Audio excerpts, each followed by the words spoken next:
Good evening. Susan asked me what she should say in the introduction. I said, just above all, be brief. And she did reasonably well. Thank you. When we talk about El Salvador, we're talking about a place where the United States expended more money, put more guns, developed more military doctrines than any place since Vietnam, with approximately the same result. Now, in order to understand El Salvador, what I'll try to do is tell you how El Salvador used to be, and then go quickly through the war and tell you what the outcome was, and then talk about whether it'll work or not, and then we can have a dialogue. This shouldn't take more than 20 minutes or so. El Salvador, I divide up pre-war El Salvador into four actors: the rich, the poor, the military, and the church. Primarily the Catholic Church, but all the mainline churches are represented and have played a positive role. Traditionally, El Salvador was controlled by the rich for their benefit, and they exercised their control through the military. And the role of the church was to, counsel the poor to wait for their reward the next time around, focus on the next life. And all that changed in 1968 at the Bishops' Conference at Medellin. Many of you have studied the Medellin documents, but it was really when the Charter of Liberation Theology was written in Latin America. And you can sort of sum up Medellin in Pope Paul's words when he said that the poor of Latin America have a right not only to the fruits of what society produces, food, shelter, clothing, but also the poor have a right to share in the direction of that society. And so, when the church in El Salvador began to preach not class warfare, not revolution, but conciliation, dialogue, some beginnings on a just society, the poor of El Salvador listened to these new words, and they began to develop campesino organizations. They began to revivify labor unions. And out of these efforts grew the so-called mass organizations, the bloques, where they could put 150, 200,000 people onto the street if there was a half-cent rise in the price of milk. And so they developed these politics of confrontation, which was, after all, the only way you could do politics in El Salvador. And this aroused the worst in the right, and in some sense, it aroused the worst in the left, too, because instead of looking for ways to achieve modified objectives, they began to go for the total change of all society. And the Marxist rhetoric truly frightened not only the people inside El Salvador, but also the people outside of El Salvador. Now, the third actor, the rich, also heard this new voice of the church, but with fear and anger. And first they warned, and when the warnings had no effect, then they began to do what they have always done. They called out the security forces to literally decapitate the leadership of the poor. And this is really the origin of the revolutionary movement, poor people trying to reclaim some power, and for their troubles being persecuted, tortured, and killed. Now, the military, the fourth actor in this tragedy, ran El Salvador openly with military presidents from 1933 until Napoleon Duarte was elected president. Even then, the final arbiter of politics was the military, even when Duarte was president, because it was the military who decided with deadly force who could and who could not participate in the civic life of the country. So it was this interaction between and among these forces that sort of set the stage for the revolution. And remember that there was, as a backdrop to this, was always the United States, the looming presence of the United States and the power of the United States projected into El Salvador. And those of us who served in Central America in the 60s and in the 70s, at least some of us sent back reports saying, look, the people who stand for change are not necessarily enemies of the United States. Indeed, that most of them drew their inspiration from our political institutions and from our political leaders. But as fast as we would send back these reports, it seems that our leaders would find a new way to identify with a corrupt and brutal status quo, until finally the poor people, particularly the young people of El Salvador, basically gave up on the United States. They could not figure out what we were doing. They understood that we had a democracy, and they could not figure out why we did not back democracy. And finally, they put it down basically to a kind of racism. And I'm not sure that they're entirely wrong, that they were entirely wrong about that. I think that one of the things that's affected U.S. policy towards the third world in general has been this sort of arrogant assumption that blonde, blue-eyed people are capable of democracy, but somehow brown and black people are not. And that has been a theme that's really run through much of U.S. diplomacy towards the developing world. Now, in one sense, it's wrong to speak of the poor as an actor. Actually, they were, as you know, Archbishop Oscar Romero was called the voice of the voiceless, and in one sense, and that was really an accurate description. And so what happened was that the church became a voice, and then as the mass organizations grew, and then under provocation developed guerrilla wings and gradually coalesced into a revolutionary movement, which we can call the FMLN, even though it's not quite there yet. So you had a new voice of the poor, which was the FMLN, and its sort of companion, political companion, the Democratic Revolutionary Front, which was basically the non-fighting, the politicians who stood for change. And then there was the international coalition of backers. Here in the United States, the churches, the many different solidarity groups, and these were replicated in Europe. And in Europe, particularly in the Scandinavian countries, they came through with really important support, funding. But that coalition, which is on the face of it, a weak, somewhat disorganized, and not really totally compatible organization, took on the rich of El Salvador, the military of El Salvador, and the might of the world's really only superpower.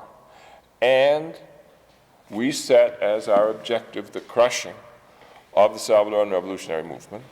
And it's not, I mean, you have to face the fact we failed.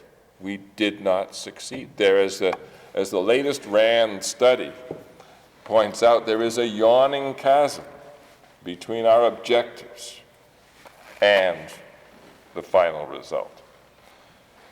Now, then ensued 11 years of war, where the revolutionaries really fought the military to a standstill. And it became apparent that neither side could win a clear-cut military victory. So the negotiation, now you have to remember that, everybody always talks about terrorists and freedom fighters. And there's a lot of sloppy use of words, but the real way to tell a terrorist from a freedom fighter is that, one, a freedom fighter only takes up arms when all other methods, political methods, have failed. And then once he begins to achieve his objective by fighting, he's willing to negotiate. He or she is willing to negotiate and willing to compromise. And a terrorist really is one who doesn't do anything, looks to violence as the way to solve political problems, refuses to negotiate, and looks to totally crush the opponent, looks upon force as a sort of a method of social organization. By that standard, the military of the government of El Salvador falls clearly into the terrorist category, and the FMLN clearly falls into the freedom fighter category, because it was constantly the FMLN that proposed peace negotiations and the military or the government of El Salvador that rejected them under our urging. But finally negotiations came about, and in November of last year they signed the New York Agreement and then completed that agreement December 31st and January 1st of this year. And Alvaro de Soto, the chief negotiator for the United Nations, described the outcome as a negotiated revolution. And he is not wrong on that. It's an ambitious term, but it corresponds to the reality. The treaty itself really changes the reality of El Salvador. It does not redistribute wealth. It does redistribute power. It does not redistribute power so much on the ground as it does by process. The essence of the treaty is that the FMLN lays down its arms and becomes a legitimate political party. The military are cut in half, and in size, the security forces, the various police functions and intelligence functions, are abolished. The military is confined to the external defense of the nation. Their mandate to enforce national security is totally taken away. So they have no more legal mandate to play any role inside El Salvador. The coercive power of the police is vested in a new civilian national police that is bossed by a civilian minister, and in which the FMLN will have a significant presence at all levels. So what you have is, in effect, the military being totally removed from any role in internal politics, the dreaded security forces abolished, and a new police force made up from what is really a kind of a cross-section of society comes into being. Now, the key question here is, will the different parties play by the rules? In effect, the left has no alternative but to play by the rules, because they give up their armed capacity to continue fighting. So they have to depend on compliance. So the key question is, will the right play by the rules? And the answer I have, after a lot of study and a lot of talk and a lot of thinking it through, I think the answer is a qualified yes.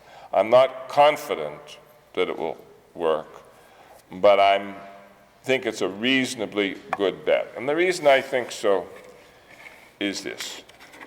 Before the war, the rich had no concept of politics whatsoever. They basically hired the military to kill anyone who tried to bring about change.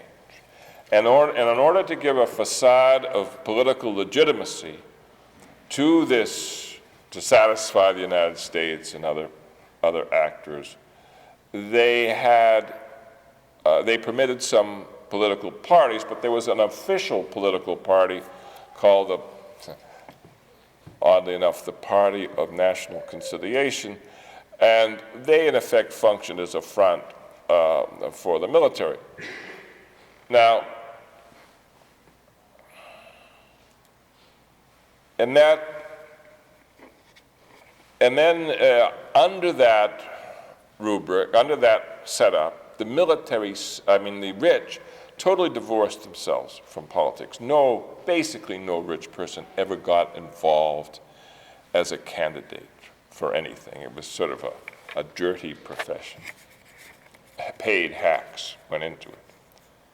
Now, with the exception of people, there was a Christian Democratic Party, which you and I think of today as very conservative, but in those days was almost a clandestine party, and they were considered to be radical people who couldn't be trusted. Now, the war had a dramatic impact on the rich. What they saw was they became progressively poorer, except for a certain favored few that were on the inside. But most rich people became poorer. And the military, both individually and as an institution, became immensely rich. The 14 families were replaced by the 15 comandantes. And for example, the biggest bank in El Salvador today, capitalized at over $100 million, straight out of your pockets and mine, is the Social Security Bank of the armed forces. And so what the rich saw was a military that, if the war went on much longer, was going to totally control the society, and they were going to be reduced to powerlessness. Now, what happened? I suppose most of us looked upon the creation of ARENA in 1981 as a bad development. Actually, it turned out to be a wonderful development, because the rich, for the first time, became involved directly in politics.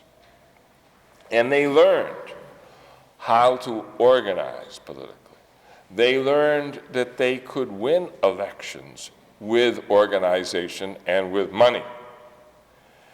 And so there grew up inside ARENA two competing groups, two wings.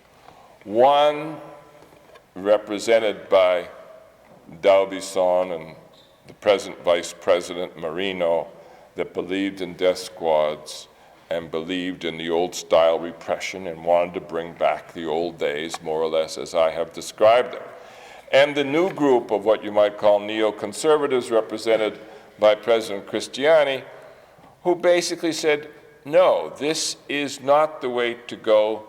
We can continue to exercise political control, not by violence, but through organization, through the intelligent use of money. We can win, we can dominate the political scene. And moreover, the power that we will achieve that way will be legitimate power. That is, power that doesn't, that the left cannot challenge. If you go the other way, they pointed out, you are really getting illegitimate power, which will bring a response, a violent response from the left. And the crucial point was that Roberto D'Aubuisson, at a certain point around 87, 88, when, knowing that he was under a death sentence, turned around and became, and in effect joined the moderate wing of the party and lent his immense weight to a new role of sort of conciliation and working out differences politically. So what you have is the rich sector have really learned a great lesson over these 10 or 11 years. And while I think that it's very possible that they will try to cheat, that they will try to interpret the provisions of the treaty in such a way that will cause difficulties and give unfair advantage to them. I think all in all, things, and they've already tried that in a couple of instances. But that fifth actor, if you will, or the backdrop of power, is no longer the United States. It's now the United Nations. And the United Nations has, in effect, taken over. The sovereignty of El Salvador is now shared with the United Nations. You can almost say that El Salvador has become a UN protectorate. There are now something like 1,200, quote, observers, unquote, from the United Nations called ONUSAL. And they, in effect, act as a check on and make certain that all the parties fulfill their obligations under the treaty. So what is our conclusion out of this situation? Well, my first conclusion is that, the United States lost the war, but that out of the war came at least something that has demonstrated that both the left and the right have the capacity to change. Now, the real question for all of us is, has the United States learned anything from this disaster? And you have to say that so far, the evidence is not good. In Peru today, the United States is beginning to intervene more and more overtly. We began by chasing narcotics traffickers, and we have ended up hunting down Shining Path guerrillas. This thereby preventing this sick society of Peru from coming to grips with itself and sorting out its own problems. And of course, as far as I can tell, the military of the United States are anxious to become more and more involved. And yet Peru is such an intractable problem. The guerrilla movement, and I am no admirer in any way of the Shining Path, but you have to recognize that this guerrilla movement has emerged from the soil of Peru and can no way be considered to have any kind of foreign roots. And so it's really up to the Peruvians to work this thing out themselves. So in a place where we should be we should show restraint, we are not showing restraint. We are enthusiastically, again, involving ourselves in a situation that we don't understand.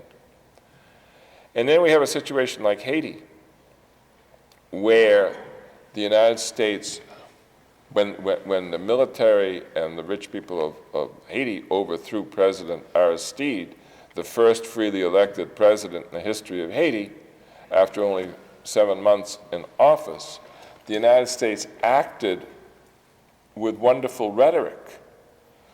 All the things that we did and said, all the things that we said were wonderful.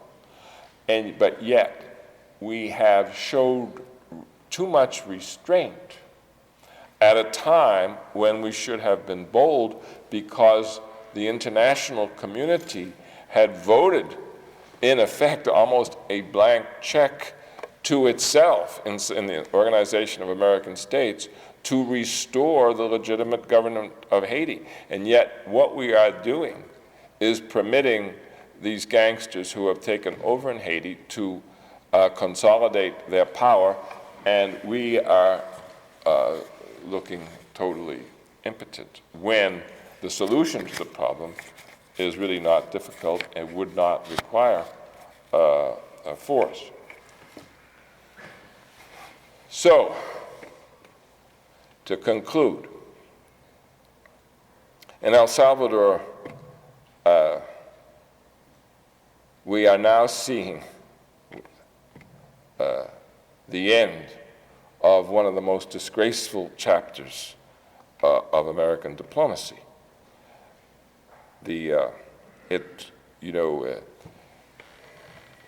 To Alexander Haig, then Secretary of State, and to President Reagan and William Casey and those people, going into El Salvador was sort of the international equivalent of breaking the air controller strike. It was a demonstration project where they were going to go in and in a few months wrap up this funny little war in this funny little country and demonstrate the power of the United States and the ability that it had to crush revolutions. Well, as we all know, it took 12 years, 75,000 dead people, 1 million refugees in this country, and $7 billion or so to prise us loose from this delusion. And the primary failure, I would put down first to the Pentagon and its belief, its faith, I guess is a better word, in low-intensity conflict, which the RAND study, the most recent RAND study, which I recommend to any sort of real close students of El Salvador, it's a recent study by Benjamin Schwartz, where he just concludes that LIC, the low-intensity conflict, simply does not work. And the CIA, who under the guidance of William Casey should have, what they should have done was by objective analyses, give political leaders the rationale for getting out of El Salvador under some kind of negotiations. Instead, the CIA permitted in the intelligence function to be put at the service of policy, they distorted their reports and they provided the rationale for further involvement. So as you think, as students of foreign policy, as you think of the future challenges coming down in the rest of the century and beyond, keep in mind the problem that the Pentagon and the Central Intelligence Agency absorbs 95 cents of every dollar that we spend on foreign policy. And if you look at the future and analyze what the problems are that are facing us in the foreign policy field, just tick them off. You know, you've got population explosions. You've got shifts of populations from south to north. You've got environmental degradation. You've got the control of nuclear weapons. We could go on. Now, what do all these problems have in common? First is, the thing that they have in common is that military power has no relevance to working out any of these problems, nor does covert activity have any relevance whatsoever. What these problems demand are coalition diplomacy, working through international organization, trying to address these problems as a community rather than going it alone. But you watch how desperately the Pentagon and the Central Intelligence Agency try to hang on to that disproportionate share of the foreign policy dollar, and how, if we are not very alert, you will find that we are addressing the problems of tomorrow with the tools of yesterday. Thank you very much.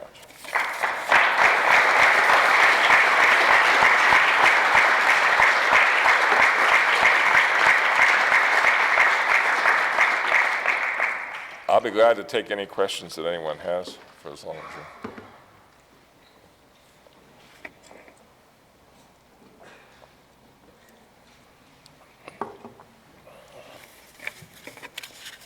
Yes.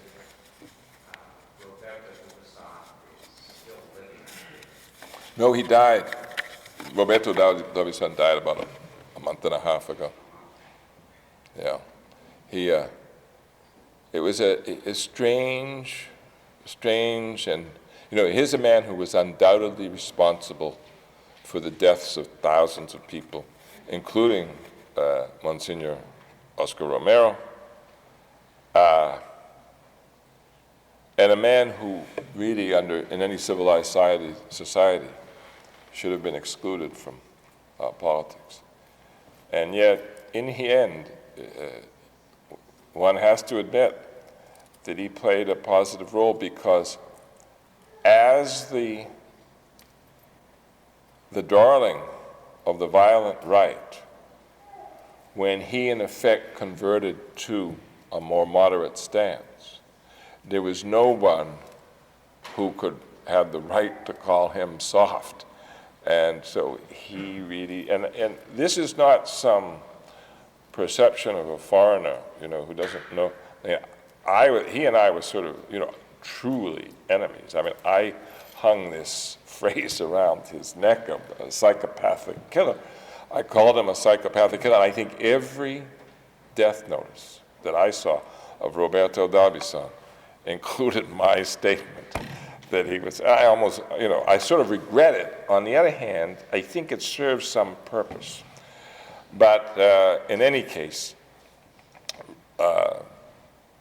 Rubén Zamora, whom many of you know, Rubén Zamora is one of the truly great democratic leaders of El Salvador, who had death threats on him from 1979 on, whose brother David was killed by the military. And he is now the head of the so-called Convergencia Democrática, the left-wing coalition. And he had told me personal experiences, many of them, how D'Aubuisson did play this truly positive role. And I guess it has to do with death, impending death, concentrating your efforts, or your changing your perspective. Yes? Do you expect the disinherited to develop political power so as to bring about a redistribution of the wealth of the society? Do I expect the disinherited to form coalition to redistribute the wealth? I think that there'll be some of that. It's extremely difficult. One of the problems is that you have 5 million people in this tiny country. It's the most heavily populated country, I think, in the world, if not one of the 2 or 3 most heavily populated countries in the world. And there's no way that, say, now land reform is explicitly endorsed in the peace agreement. And it's explicitly stated that the holdings of any holdings over 245 hectares are illegal and must be passed to the state through redistribution. Now that'll be a good test. Some of that will take place. But the only solution, there's sort of 2 solutions for El Salvador, and that is that the well-known genius for entrepreneurial genius of the rich and the tremendous capacity of the poor for hard work can really sort of turn El Salvador into sort of the first tiger of Central America. Now, there's some good news on this. I mean, you know, one of the things I think that President Bush has done is, because we were broke and didn't have any money to give to Latin America, we put through this sort of North American free trade agreement and the idea of ultimately a hemisphere-wide free trade agreement. And that has had the virtue, just the talking in that way, of getting the various governments getting rid of state-owned enterprises and a lot of the things that really did nothing except favor a few rich and influential people who in effect had government-sponsored monopolies. And I went to Mexico for the signing of the Salvadoran Peace Treaty, which was really quite an inspiring thing to see, former enemies embracing that kind of thing. But the sense of confidence in the future of Mexico was palpable, with the taxi drivers and the waiters and the people you talk to on the street. And they are economically better off today than they have ever been, and you can sense this movement. Inside, one of the taxi drivers had returned from Los Angeles because things were better here, and though there in Mexico.